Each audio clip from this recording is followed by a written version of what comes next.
Hey girls, my name's Brittany. Some of you might know me, most of you probably don't.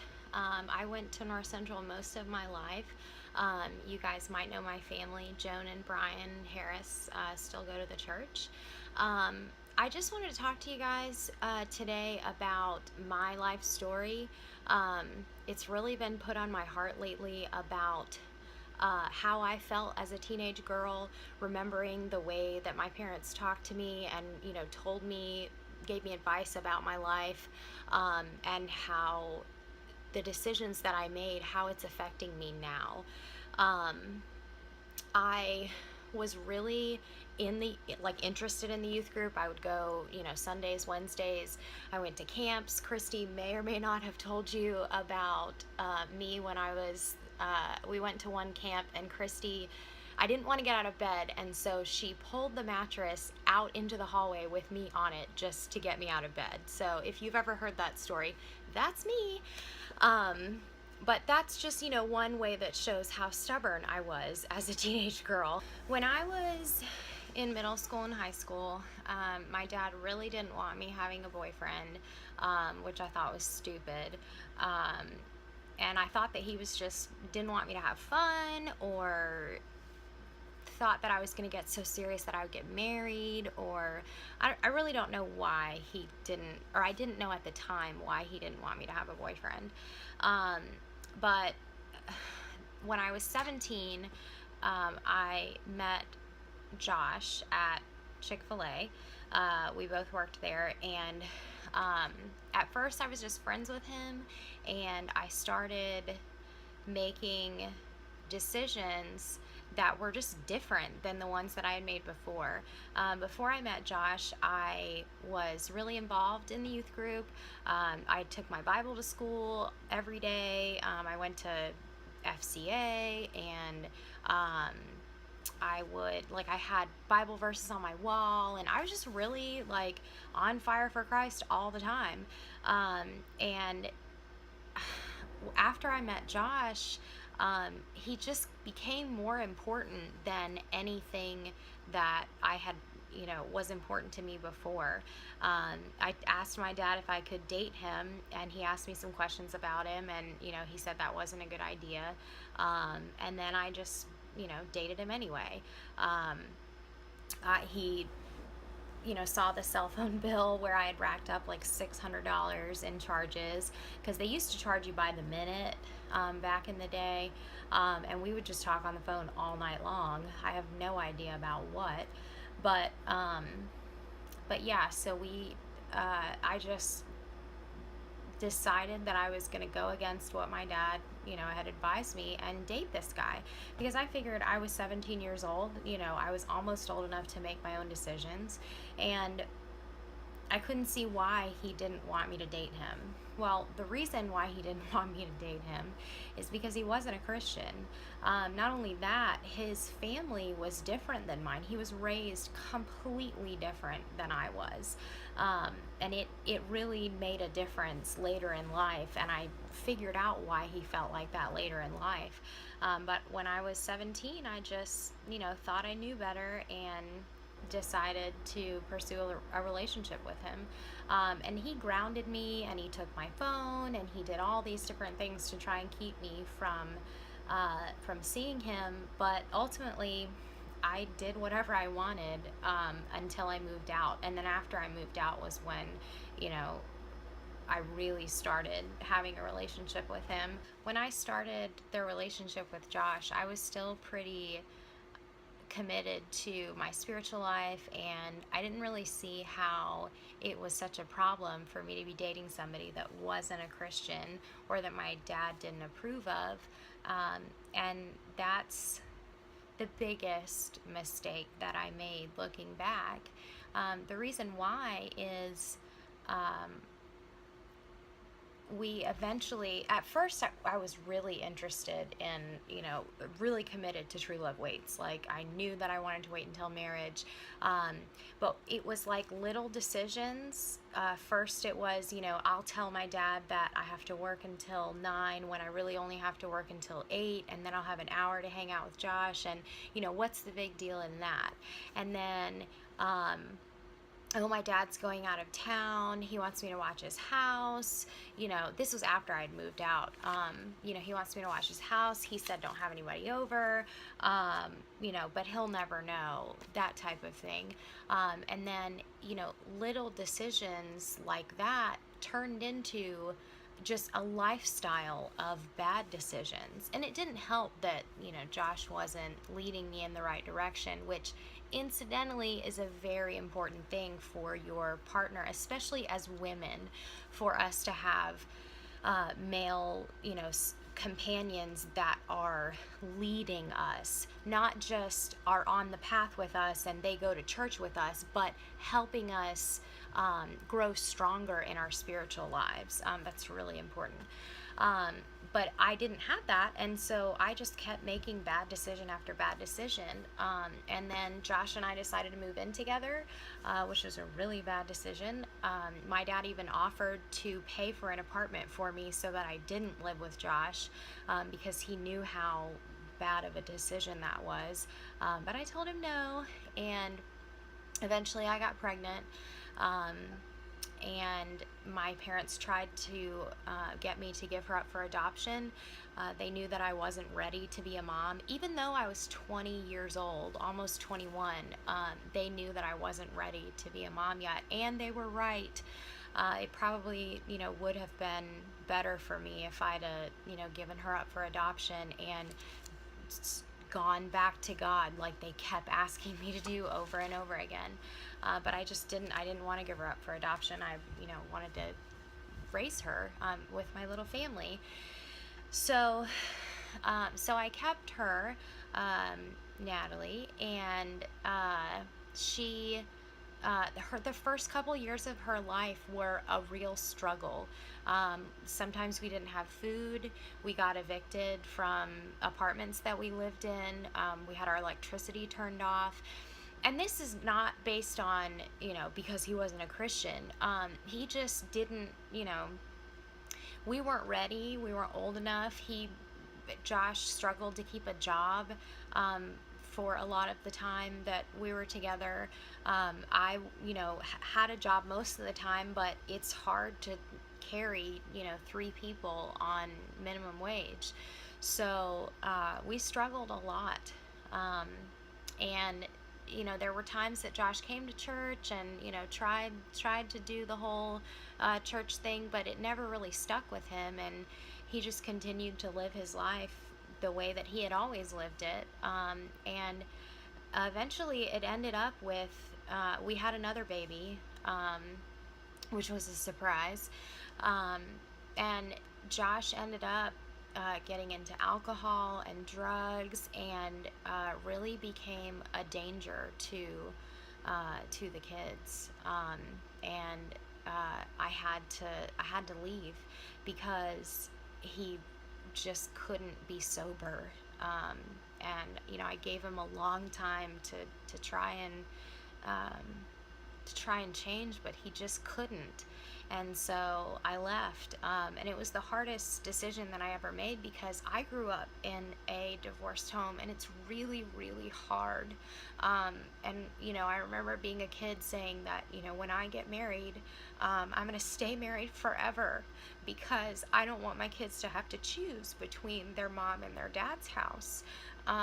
Little did I know that that's one of the main reasons that my dad was so adamant that I only date people that he approved of, because he knew that the relationship with Josh could end in disaster, like it did. And now my kids, they haven't seen their dad in at least 3 or 4 months. They've gone as long as a year without seeing him, because he just can't stay sober. And I just wish that I would have thought about that when I was younger, that,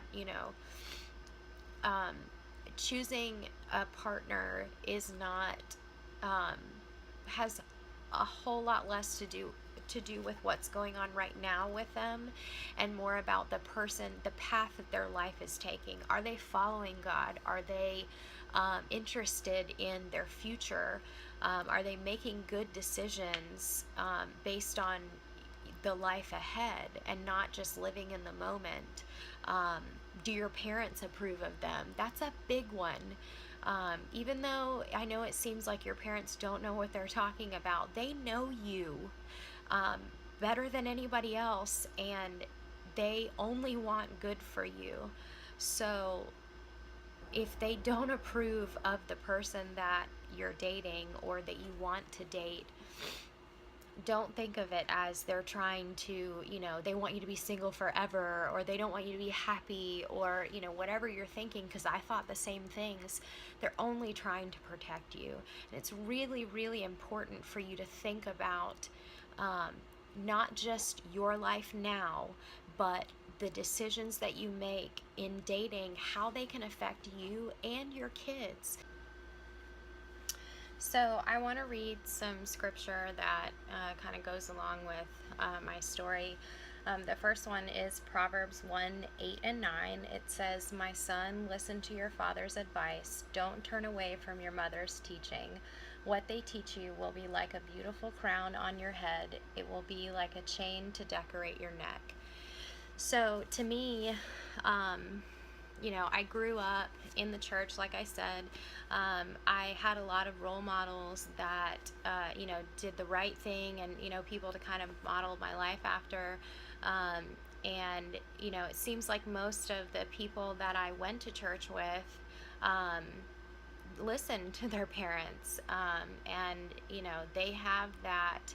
Um, it may not look that way to them, looking back on their lives, but when I look at them, I can see that crown, and I can see that, that they can say, I did what was right, and, I tried to follow God's path, and their lives have not nearly been as hard as mine has, because they stuck to, what their parents wanted them to do.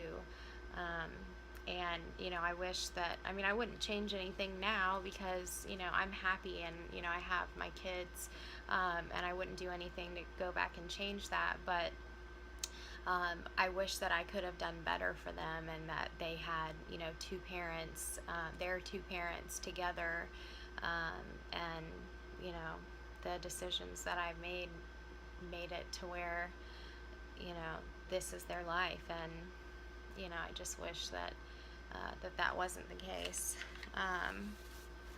The next one is Jeremiah 29:11. "I know the plans I have for you, announces the Lord. I want you to enjoy success. I do not plan to harm you. I will give you hope for years to come." So I know that God had a plan for my life. I'm not really sure what it was, because I took my own path. But all these things that your parents are trying to tell you, or that, the Bible tells you, they're all for your good.